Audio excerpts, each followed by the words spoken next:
Tom entered the infirmary to find the stricken Esmeralda, Kakashi still by her side. She was looking a lot better, it seemed. Kakashi's perpetually worried expression was also gone. "So, how are you doing?" "All managed, thanks for letting me borrow the music box." She tapped the little speaker standing on her bedside table. She seemed a bit more lively too. The first few days even speaking had been hard on her. In fact, she seemed mostly back to her normal self, if a little tired looking. Tom guessed she was only still in bed because Nanook demanded it. He wasn't going to question her on weird magic dragon poison though. "Sorry for not coming by, kinda busy yesterday and no problem. That was the least I could do."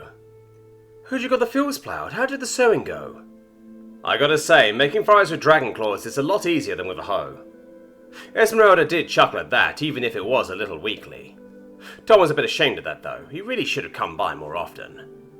Thought of something though, sorry I didn't remember sooner, did Kakashi tell you about the movies? "Oh yes, not just him. Rakshasa and Vigon haven't shut up about Doug and Kevin yet." She did sound like she was in good spirits, that was always good. "You need to be careful with this. I did bring 3, but this is the most precious thing I own." Tom brought her one of the spare laptops he had with him. He knew these things weren't going to last forever, but losing one would still be a big hit. Esmeralda sat up in her bed, leaning against the wall, as she looked at the strange box on her lap. "Tom, you shouldn't I don't know what to say." "Hey, you're borrowing it," Tom went in jest. Of course she knew that. Just be careful with it. They are quite fragile and don't get liquid anywhere near it. Kakashi leaned in, looking at it, tapping the keyboard a few times. "So that is what you were doing late at night. I was wondering what that sound was." Nice reminder that things weren't as private around here, Tom thought to himself. "Yes, this is a computer.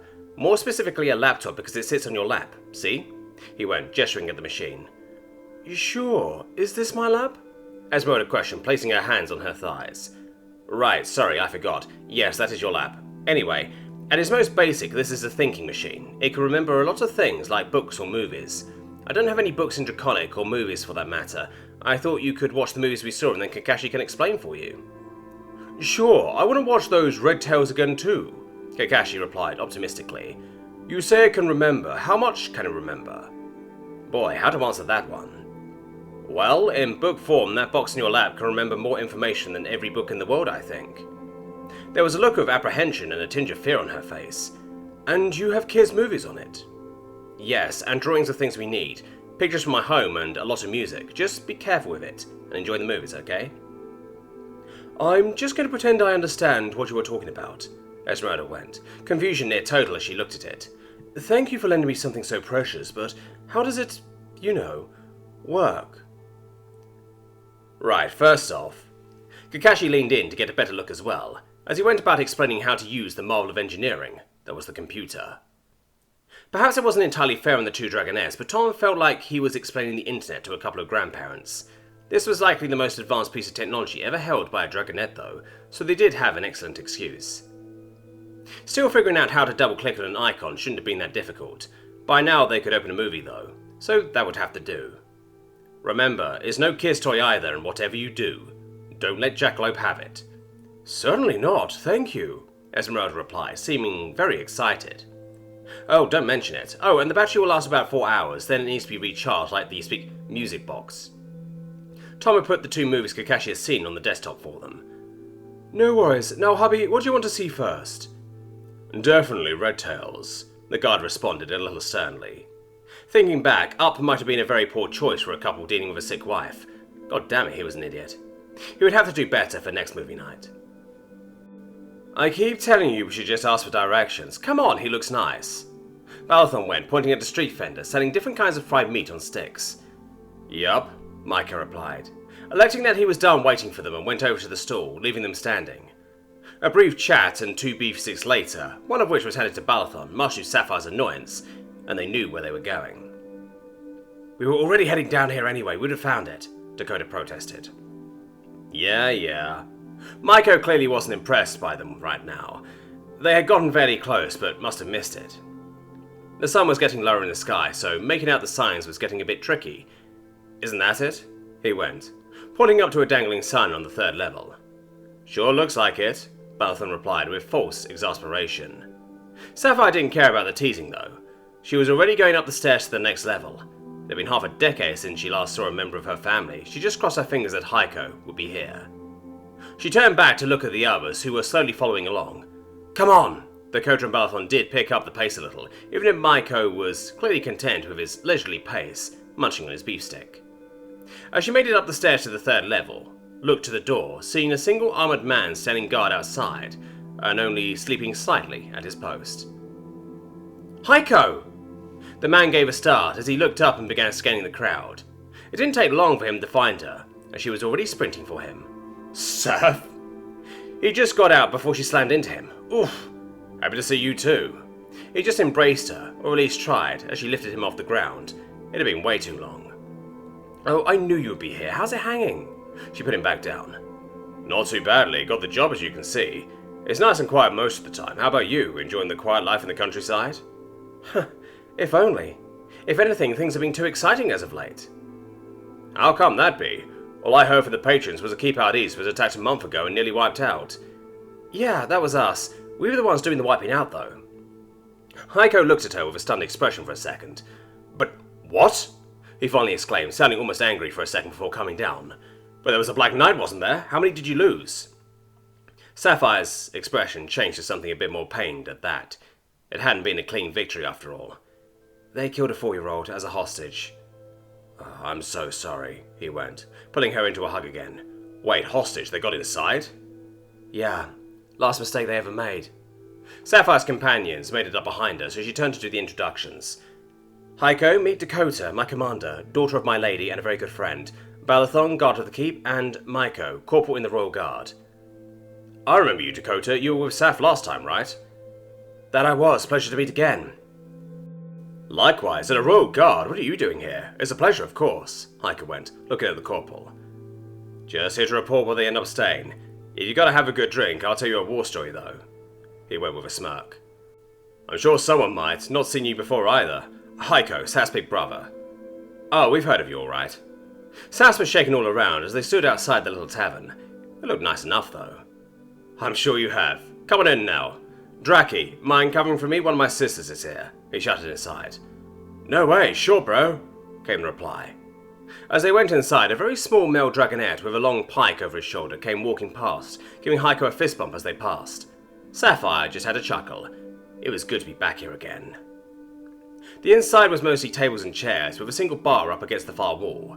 There was a fireplace on the left wall and stairs leading up to the rooms above. There were a few patrons here and there. It wasn't cramped though, just cozy. "Hey, Raker, got a room for my sister and her 2 friends?" "Sure, we've got plenty. How many do they want?" the man behind the bar answered. "We'll take 2, Dakota replied. Sapphire guessed the 2 of them were sharing then, not a problem. "No problem, here you go. First 2 on the left. You want meals too?" Dakota looked back at Heiko. "Can they cook here?" "Oh yeah, chef's amazing. If you go up with your things, I'll buy the first round." "Very well. 2 rooms with meals, for at least a week, probably war." "Can do," the barkeep replied, noting something down on the slate. "That will come to 44 copper per night for the 3 of you." That wasn't a bad price, Sapphire mused to herself. She wondered if they were getting a discount right now. They went up to their rooms to dump the bags and get changed. They had been carrying those around for hours, and they were still all in winter gear. "Not a bad place, it seems. Almost worth the walk," Dakota went in jest as they got changed. "Hey, it's not my fault I hadn't seen it yet. What now, though?" "I say we take the day off. You have a good chat with your brother and we drink Balathon onto the table. Then we see what happens tomorrow. We should have plenty of time. You think our things will be safe up here?" "If they're not, I'll break his neck," Sapphire replied jokingly. "I totally believe you," Dakota replied sarcastically. "Now, let's see if we can get a war story out of the corporal. I'm tired of hearing about daring trade runs when nothing happens apart from them getting chased off for a bit." They made it back downstairs to find the 3 men already sitting at a table, 2 mugs standing ready for them. "Right then, everyone's here. So what brings you to these parts with a Royal Guard escort, and for weeks no less?" "Legal matters. Executed a traitor, some noble bitch didn't like it. Then she stabbed my oldest friend with a poisoned dagger, so we are here to bury her in shit as deep as we can." Sapphire could feel a few of the other tables switching their gaze to look at them. That was quite the opening. "I see. Did this have to do with, you know," Heiko tried, clearly concerned about broaching the sensitive subject. "Yeah. The traitor let them in our door, was even dumb enough to confess." "Only after he was given a few minutes with Tom," Sapphire added. "Tom?" Oh yeah, you need to meet him one day, he's awesome. Killed a dark light and he was some annoying cretin, Balathon interjected. But they certainly had the attention of everyone now. He's a strange one for sure, Maiko added, sipping his drink. A dark night, just like that? Heiko questioned, clearly not quite believing it. Well, my mother and I have been dueling the beast first, not that we were willing, Dakota added in a somber tone. That had been a very close call. How did he do it? You don't just... Fire magic, Sapphire cut him off. He's a powerful mage. Speaking of, we should totally go see Lincosta. Isn't she still studying at the academy? She sure is. You aren't the only one who gets to see some long-lost family on this trip, Dakota added, before taking a deep draught from the beer. This was some quality stuff, unlike what they had on their way here. Oh, come now, you were here last year too? Sapphire objected. Dakota just kept the mug to her mouth, looking at Sapphire with a sly smile. What about Viper, is she around? Sapphire questioned, turning to Heiko. Don't know, to be honest. She's flying with the traders and has been for a while. I don't think she is right now, but if you're here for a while, who knows? She might come by, he replied with a shrug. Fingers crossed, you do look better when you smile, Balathon added. Sapphire just shook her head a bit, raising her mug. To family reunions. To family reunions, they all echoed. Even Maiko, despite not really knowing anyone involved. Still, the beer was worth a cheer. With Esmeralda seen to, it was time for the day's hunting expedition. Unlike last time, they were hunting the woods. Jackalop's hand was also finally out of his bandage, even if it still looked a little rough. She could shoot her bow in a pinch, but Tom guessed that would be a rather painful experience. Her wings were perfectly functional though, so he currently found himself sitting in a treetop with her, watching the forest floor below, rifle at the ready. You seen anything yet? Jackalope went impatiently, feet dangling over the side. No, and I won't if you keep making noise. He could hardly be mad at her. She must be bored out of her mind right now. Wait, what's that? That got her attention as she shot up to look, clambering over, nearly causing him to fall off the branch. What? Where? Well, if there had been anything there, it would be long gone now. Calm down and we won't ever get anything. Why don't you just jump on my back and we take them at ground level like a proper huntress? Because I can't hit anything when you are going flat out like that and you know it. I can. Sapphire definitely can, and even Fengi can. Well, you aren't lying on top of someone trying to keep a long metal stick steady. You think using a bow is easier? Fair point. It was easier when you were the one doing the wing beats, though. No clue. Haven't used one since I was a kid. There was a disgruntled sound as she returned to her branch and continued to dangle her feet over the edge. What about the others? Have they found anything yet? Maybe. How should I know when we are just sitting here doing nothing? Fair point. It took a lot more waiting before anything happened. Jackalope did eventually shut up, though. Eventually there was some actual rustling in the bushes below as some massive beast came lumbering along. Jackalope, what's that? Tom went, as quietly as he could. Huh? What's what? Oh, she had fallen asleep. That explained the lack of noise. At least she slept light. Careful, don't scare it. That big thing down there. Jackalope slowly clambered over, at least trying to be stealthy for once. Being white didn't really help her case, but she was trying. A Terox? You know, like the little energetic guy in Archin's crew. Those things are big and slow, supposedly great stakes too. I still think he was named for irony, though. Or maybe hopefulness. Looks huge, can we kill it? It looked like a huge ox that might well be the size of a small rhino. How do we even get that out? Sure, I bet Jarrus could lift that if he really wanted to. You sure? Looks heavy. You think he'll be okay with walking home?